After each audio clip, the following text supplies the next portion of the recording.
Long ago, in a small village surrounded by thick forests and wide farmlands, there lived a curious boy named Cato. Cato was known for asking many questions. Too many questions. Why does the river flow faster some days? Why are the birds flying away earlier this season? Why are the trees near the hills drying?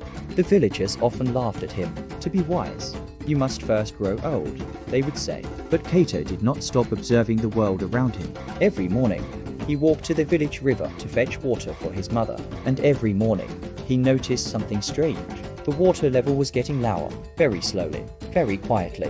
One afternoon, Cato ran to the village square. The river is shrinking, he told the villagers. Soon people will struggle to find water.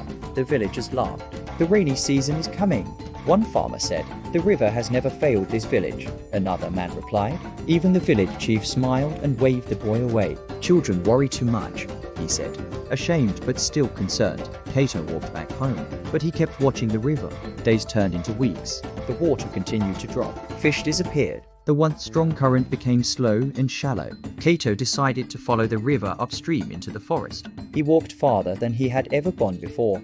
After hours of walking, he discovered something shocking. Several trees near the river had been cut down. Without the trees, the soil had become loose. Mud and sand were slowly blocking parts of the river's path. The river was being choked. Cato finally understood what was happening. If the blockage continued, the river might stop flowing toward the village. Cato ran back to the village as fast as he could. He stood again in the village square.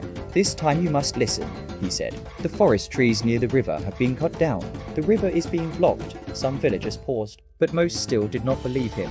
But one person listened, an elderly hunter who knew the forest well. He decided to check the boy's story.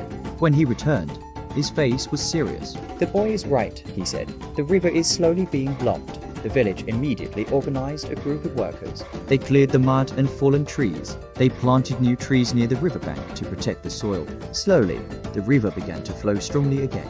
That evening, the village chief called everyone to the square. He placed his hand on Cato's shoulder.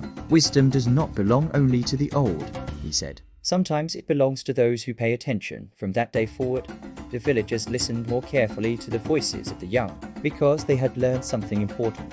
Sometimes the smallest voice can save the biggest village. If you enjoy African folk tales and village stories, subscribe for more stories that teach wisdom and life lessons.